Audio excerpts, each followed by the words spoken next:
Did you know that 2022 was the European Year of Youth? The European Commission announced it because it realized that young people were hit especially hard by the COVID-19 pandemic. Education, employment, social inclusion, and mental health, it was all impacted drastically. Yet, young people continue to play a crucial role in shaping the future of Europe through their civic engagement. In line with this important mission of spotlighting the role of young people in the construction of a solidary Europe, we invited three remarkable young people to be part of today's episode.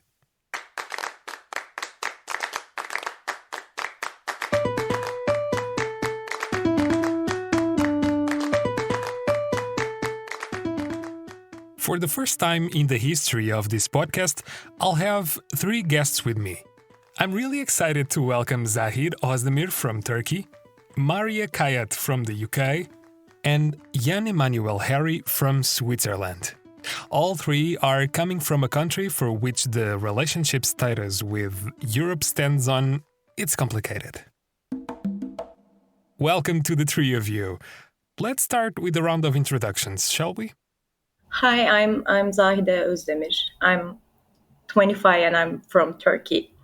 I live in Istanbul, the center of the Turkey, in a sense.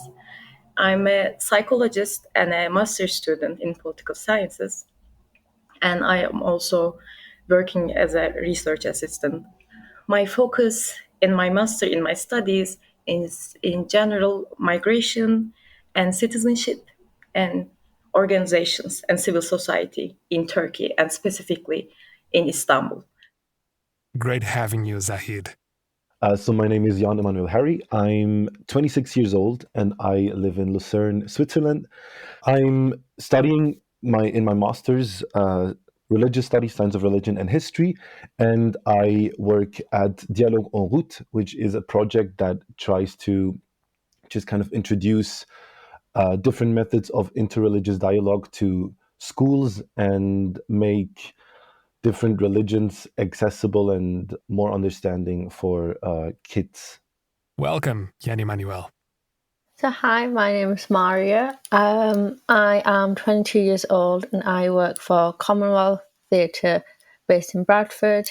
Commonwealth is a site-specific theatre company. I am also a producer for Speakers Corner Collective, which is a female collective run and led by young women, again based in Bradford. And it's all about creating campaigns around issues that are important to young people and allowing the young women to have full control and autonomy to create work that's important to them and work that they want to make. Mariyah, how can our listeners imagine you? I am a young South Asian woman. I wear a hijab, and at the minute I feel pretty calm and chilled, I think, but also just nice to meet other people and talk about work that we do and how it's similar, but also learn about the differences and what people are doing around the world is always quite fun. What about you, Emanuel? Okay, so I'm very tall. I like music. Singing is my passion, basically. I also do theater and acting. I love doing sports as well. I'm doing karate, and yeah, I would call myself a very bubbly, active, open-minded person who sometimes gets a little bit too passionate about discussions. Your turn, Zahide. Well, I'm quite the opposite, like exact opposite. I'm working from home mostly. I'm quite an introvert, if you can say that. I wear glasses, I have short hair. And this is definitely not my natural habitat to talk, but within a context, ironically, this is also my job in that sense. So yeah, that's all pretty much me. Thank you so much to the three of you. Today, we gathered you three from different corners of Europe, but knowing that you have a lot in common. This conversation will be about sharing different perspectives on what solidarity and social engagement looks like for each of you. Zahide, what has led you to get socially engaged? Well, I have always lived in a very in a sense, sheltered life from a small city, and I didn't know about anything about anyone other than regular middle class Turkish people in that sense when I grow up. But once I got to the university in Istanbul, when I moved there, I realized, world is a lot more bigger than it appeared as I was growing up. So from that moment, and the year that I started the university was the same year that this big migration wave, like refugee wave in that sense, from Syria to Turkey, like 2012, 11. And also it was the same year that there was a crisis in academia in Turkey, and there was the war and etc. Anyway, so Istanbul was a very, very different place because like half of the population of Istanbul is not a citizen. They are from somewhere else in that sense, almost like one third of it, let's say, statistically. So you inevitably find yourself in the same social environment with them, and you became friends with them. Once you connected with the people, you start to realize that there are so many issues, so many problems within their lives. So, and there's also so little that you can do. So you start to change your life according to it. So it feels like it was kind of like naturally happened to me. What about you, Jan Emanuel? What has led you to get interested in interreligious dialogue in Switzerland? Okay, so it was kind of a similar approach, I guess. I grew up very privileged, also middle class Switzerland, Swiss citizen, and education kind of just got thrown at me. I didn't really have to fight for any of that.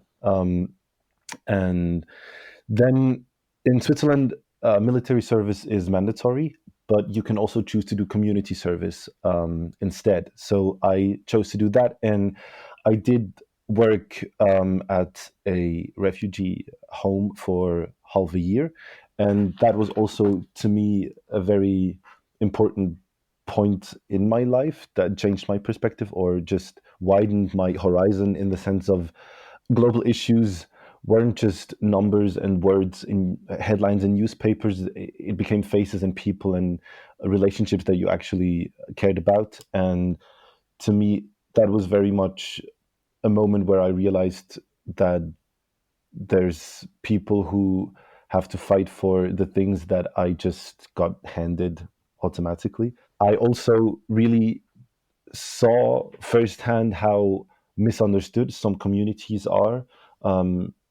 Might be religious or also just due to racist reasons. And then with my studies, science of religion and history, I was able to look into all of these aspects, historical and religious aspects, and just kind of again realize how wrong some of the perceptions of the public are in context of different communities. And then with Iraskotis and Dialogue en Route, I really saw the opportunity to go into schools and to help paint a more realistic, more diverse picture of different communities that are maybe very much misunderstood in the public eye sometimes. And for you, Mariyah, what was your trajectory in joining Speaker's Corner and the Commonwealth Theatre Company?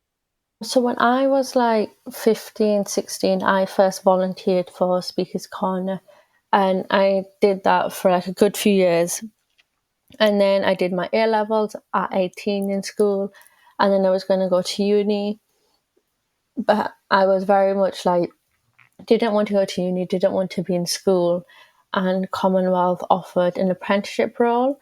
So I took it, and I was just thinking, I'm going to take a year out from uni, I'm going to do something completely different, see what happens, just kind of take a year out and then go back to uni.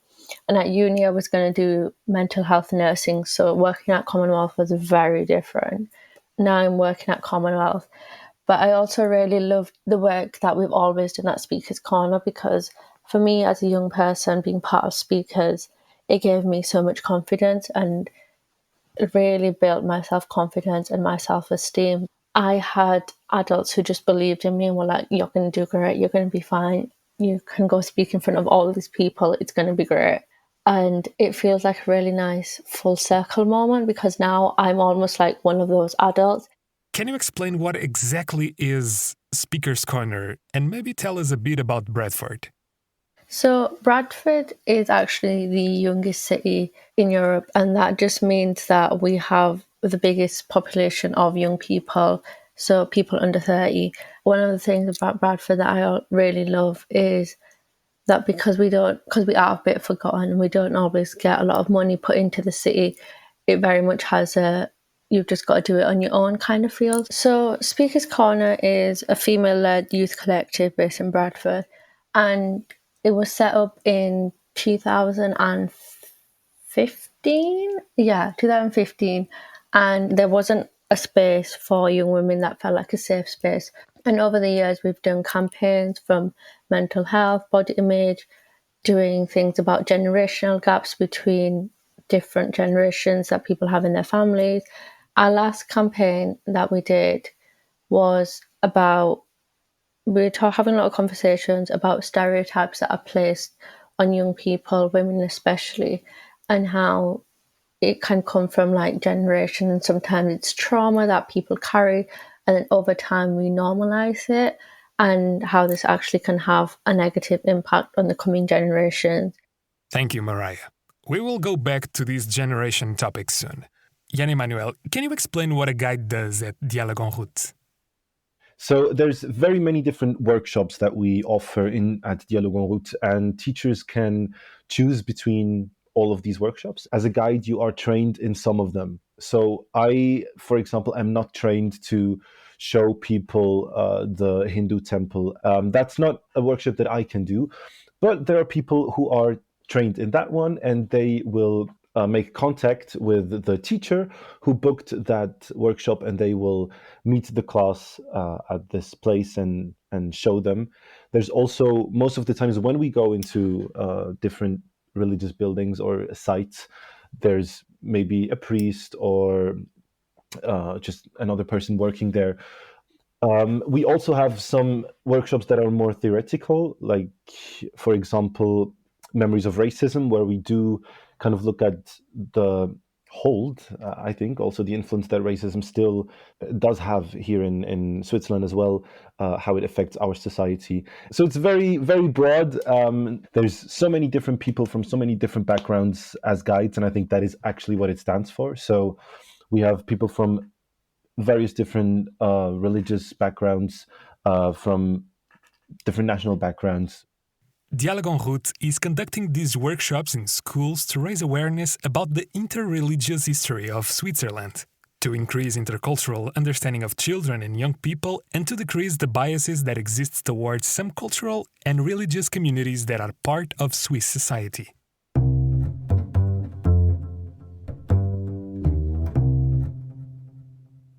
The three of you are part of what is called Gen Z.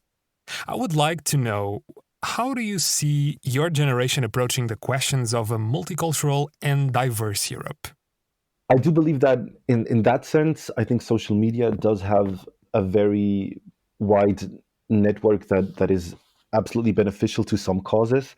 But I think just hearing and seeing other people's lived experiences, and not just your own or the one that your community shares, again, living in Switzerland as a middle-class person, it's very privileged, and it's easy to forget what the rest of the world's experience can look like. So I think we have the opportunity to view the world and experiences through other people's eyes, and I think that can be a very important tool. Thank you, Jan Emanuel. Zahide, what would be your take on the topic? I think we now understand, like our age group now understands, like how vital solidarity is, how much we need each other in that sense, regardless our ethnicity, ideology, or like I mean the minor differences in ideology and like where you come from, etc. Like we do need each other, and it's very clear because it continues to go to a point that you cannot survive by yourself. So you have to organize, because you literally have no power individually. So you need to find solutions, you need to find reactions, you need to find defense mechanisms. As a community, you need to find each other, because that is the way that you can find many practical solutions about life, but also it is the way that you can socialize, you can stay sane, and at least share your problems and have a similar worldview against all the craziness that's going on in Turkey and in the world at the same time. Mariyah, I think that's something Speakers Corner does, providing space for young people to find each other and build a community. Can you react to what Zahide just said about finding your community and looking for practical solutions together? And I can only speak from my own experiences and things I've been through or seen. And I think at Speakers Corner, we get people from all different backgrounds, all different walks of life. Everyone's had a different upbringing, and sometimes it's hard to give a practical solution or to help practically because there just isn't much you can do as someone from the outside. But I think there's something in just being like a support or like a source of strength that a person has. Maybe you can't help them, but you can just be there for them and support them. And then if there ever is anything you can do, they know that you can help in any way. When I asked our three guests about a time when they were able to show solidarity or a situation in which someone showed solidarity to them, Jan, Emanuel, and Mariyah both told similar stories about finding or offering support regarding mental health-related issues. Zahide, on the other hand, shared that she finds it somehow strange to talk about receiving or giving solidarity. As in Turkish, solidarity is a verb that literally means doing together. Remember, we talked about this in Season 1 with Özgehan Şenyova.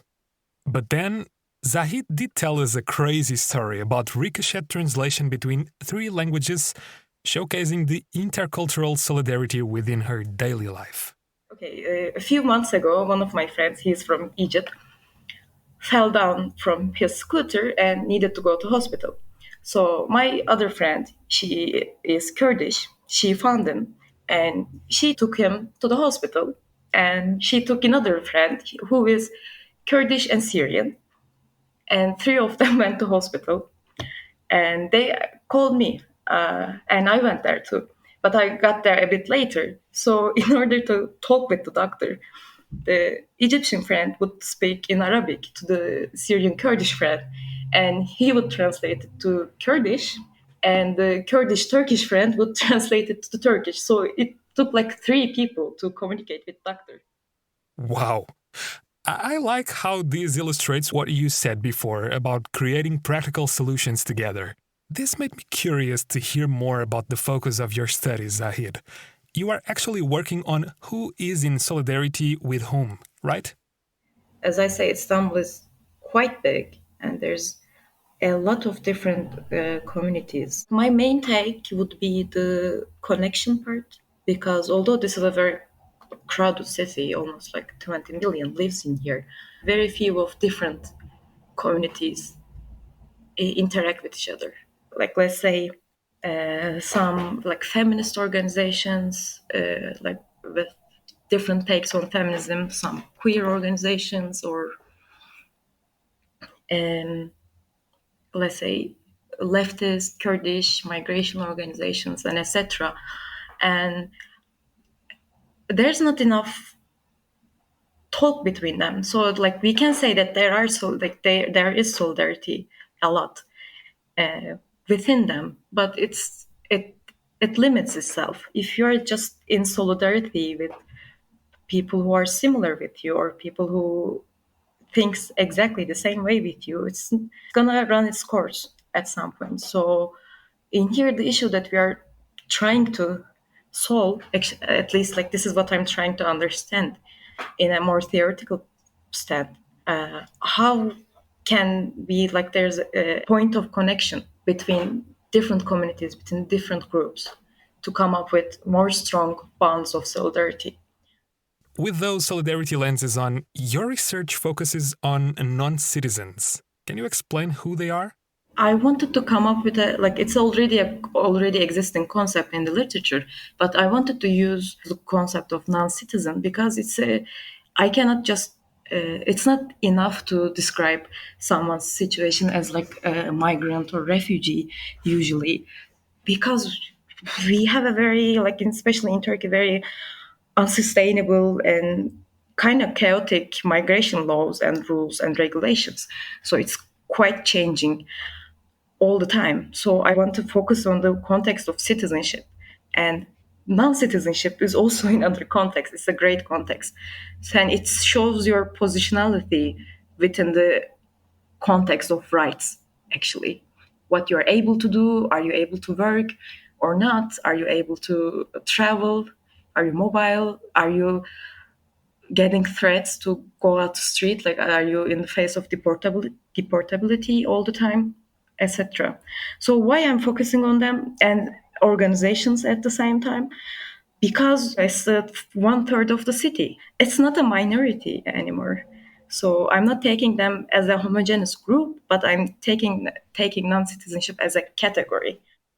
Zahide explains that this 1/3 of the population doesn't have political rights due to their lack of residence permits.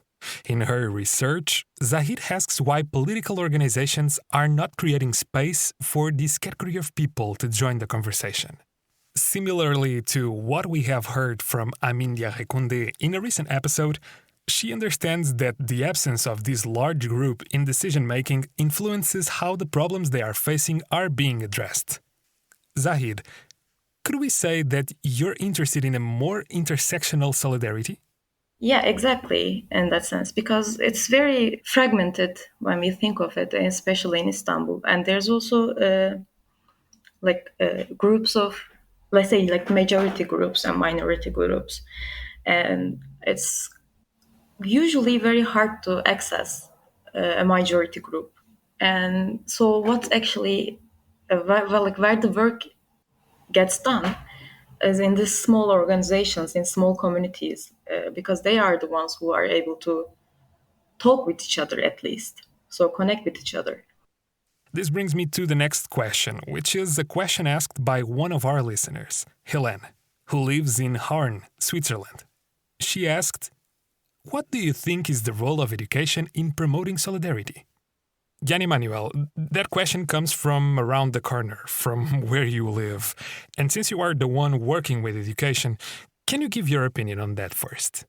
That's hard. And it's also very a very current topic that is very controversial in some places. We always hear these very loud voices of schools are putting thoughts into our kids' heads. They're brainwashing them to be more liberal, etc. And I think kids can make up their own mind, and information when it comes to history and the role, when touching back on Europe, I think it's very important that we as European kids know the history of Europe and know what led to a lot of the economic injustices in this world. It's not just that some people don't want to work, it's a centuries long, very unjust power relation where Europe took absolutely most of the resources in so many places. And I think in school, it's important to tell these kids really the truth. And I think that will inspire solidarity. And also, again, having people who are affected by whatever we are talking about will probably inspire most solidarity, because yeah, a teacher can talk about it, but then kids will look at it as a story. But if someone tells from their own experience, they will see that it is an actual reality. So there again, I think inclusion into the school system of people who live certain experiences will inspire solidarity. And I think it's also absolutely valid and would be valuable as well to do projects and workshops on how could we just uplift each other. And I think it does have a space in schools because, as Zahide also said, we all are in some ways and at some point absolutely we do need solidarity. would you say that the educational work you do with Dialogue en Route is rooted in solidarity? Definitely, what we do is absolutely based on a thought of solidarity through understanding, through information, and also experience. And with that, I do think solidarity definitely is a vital part, if not maybe the beating heart of what we do with Dialogue en Route and Iras Kotis.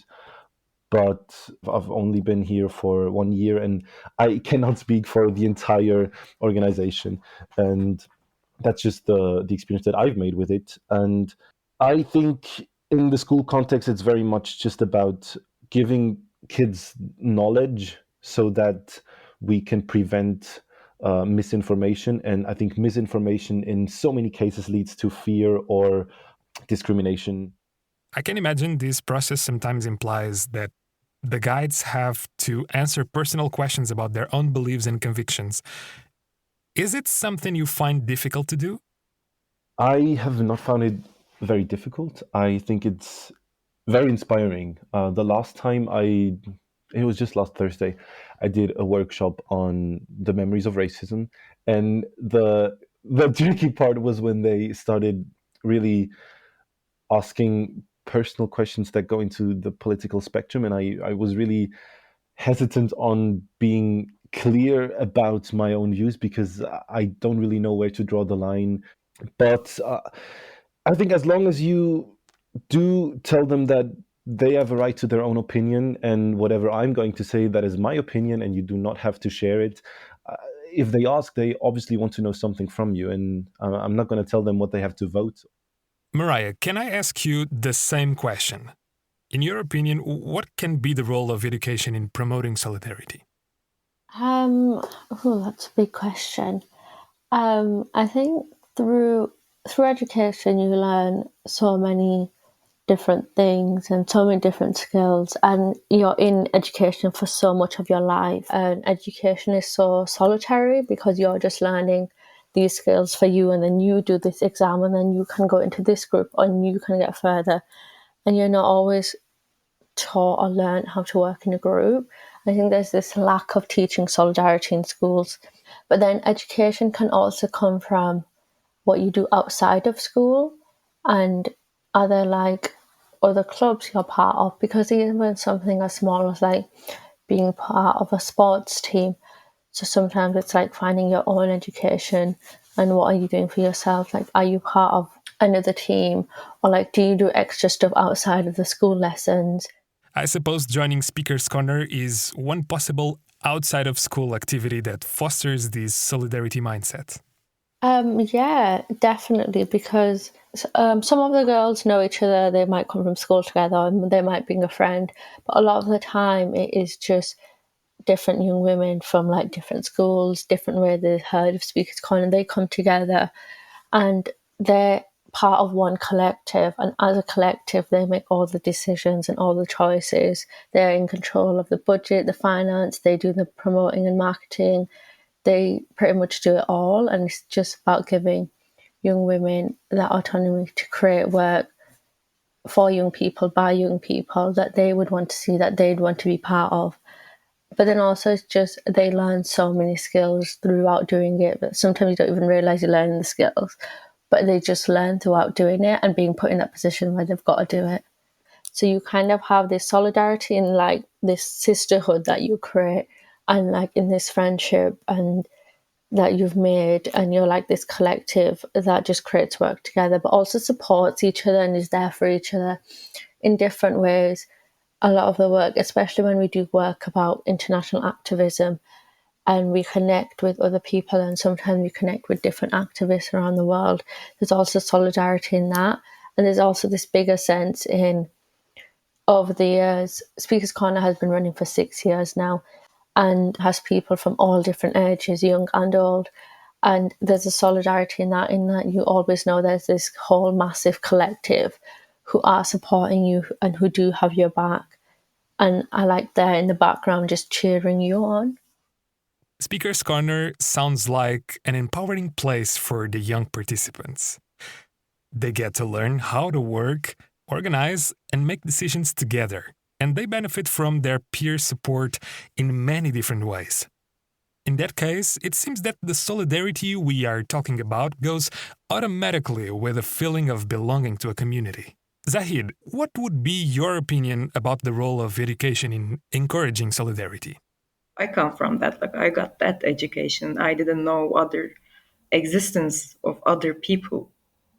When I got to age, I thought like, yeah, this is just us. It's like there's just one nation, one country, one language, whatever. It's their motto.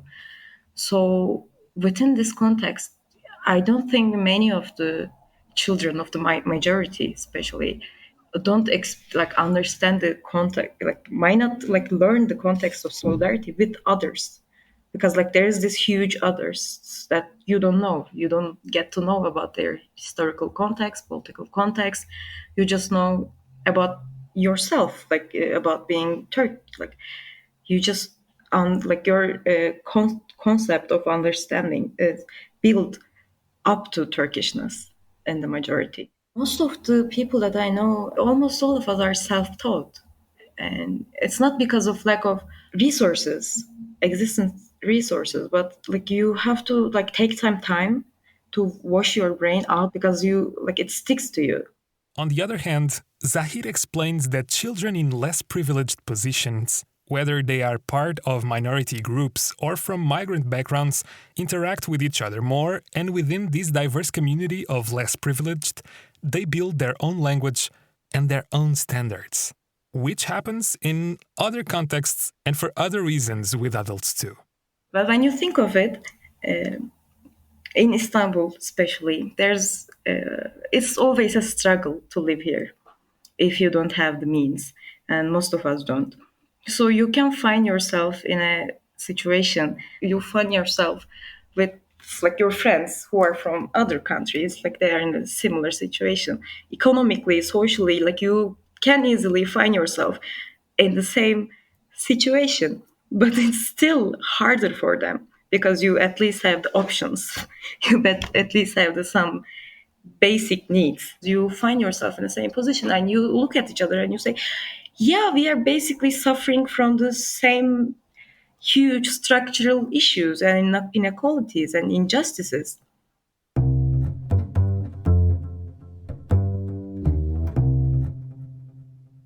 We talked a lot about solidarity in your three different contexts, and it was nice to discover the different forms and definition it takes. But I would like to have you speaking about Europe as well. We gathered you from different corners of the continent because we also would like to explore what Europe means to you.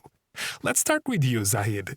As you live in a city sitting at the border of Europe, do you identify as European? Well, if I can say, hell no, I don't feel European at all. Well, but maybe I should have said that I have a white look, if you can say. So I would blend in. Like I don't have a visual signifier that shows my ethnicity that much. But I would, if I have to identify, I would consider myself maybe Middle Eastern in a very broad sense. Turkey is like a middle country between migration routes.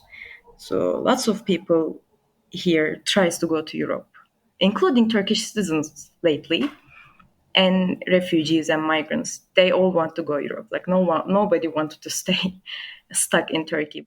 Zahid explains that Turkey often feels like a country in between, somehow in Europe, yet kept apart through borders and visa policies. Europe is making many lives very difficult here, and putting many families in very hard positions. Like there's lots of separated families. Like some could go, some couldn't, and there's lots of issues with illegal passages because we also have a shore to Mediterranean and Greece.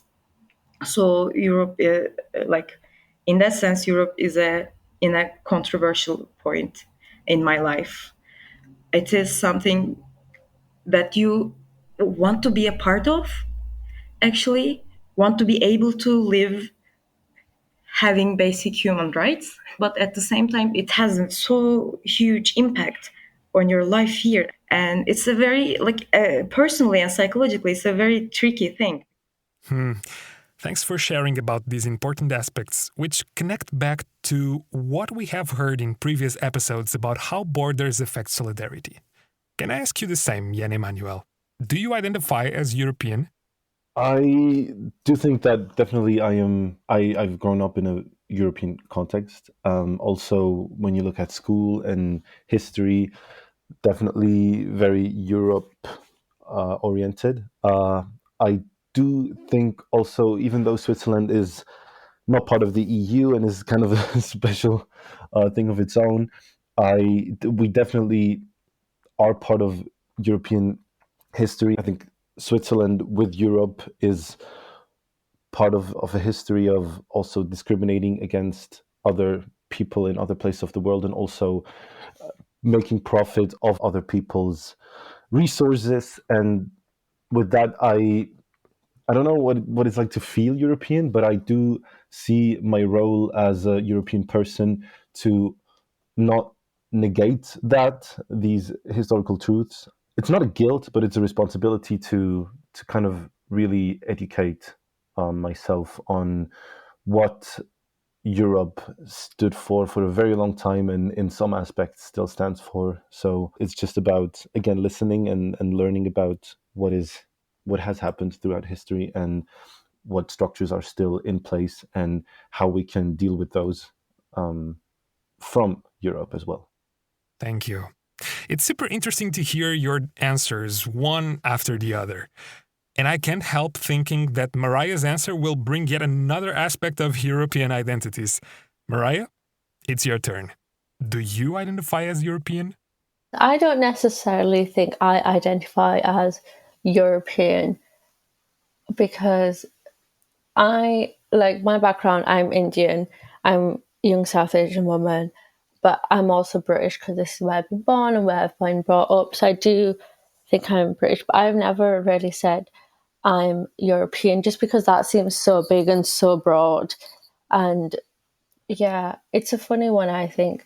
But I would say I'm British, but I think that's because I'm born and bred here in England, in Britain. But also, I would also say that whenever someone asks, because you always get that question, oh, where are you from?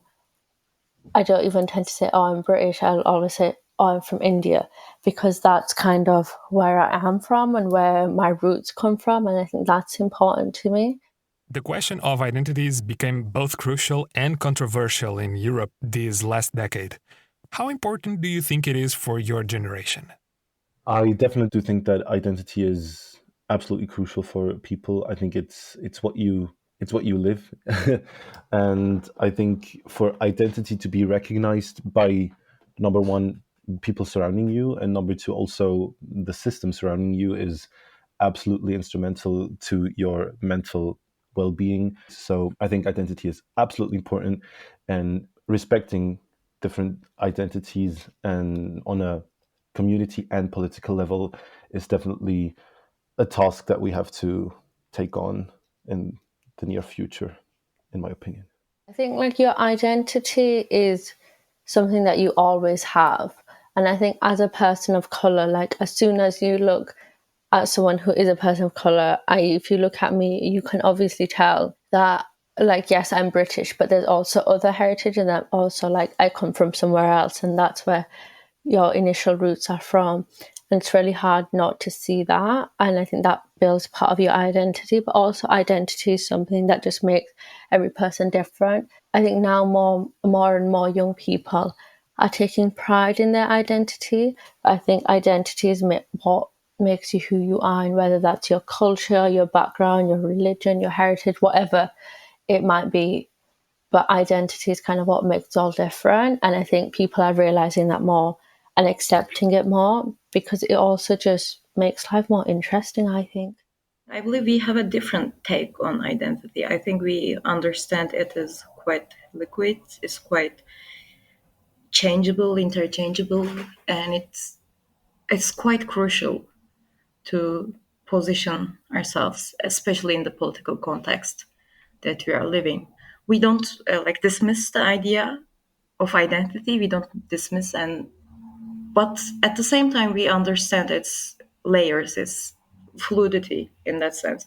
So you have to accept that it's shifting, changing as an individual and as a community in the context of the community and the political context. So especially for Gen Zs and young people like us, it's not just accepting or having an identity. It's also understanding that identity can be a social construct, and you can find your way within it. You can create it as an individual, as a community. You can create your own community as well, and you can also understand your own identity with its historical context. But I have no idea what's going to happen after us, like the next generations. Once again, I want to thank you for taking part of this conversation, Mariyah, Zahide, and Emanuel. It was great exploring these political and personal questions about the multiple identities coexisting in Europe. I am really happy we took this conversation into that direction. Thank you for having me. It's been lovely chatting with you. Thank you so much. Thank you very much also, Mariyah and Zahide. It was absolutely nice talking to you and hearing your perspectives and your work that you do. Very inspiring. Thank you so much. Bye, everyone. It was really a pleasure.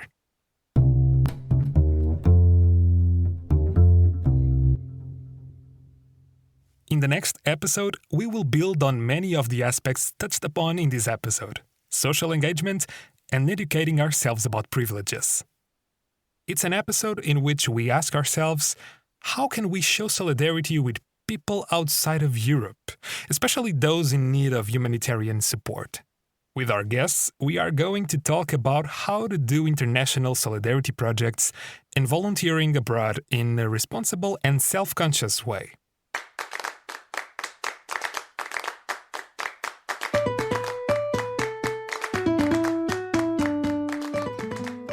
This is a podcast of SALTO European Solidarity Corps Research Center, produced by Instituto NOW.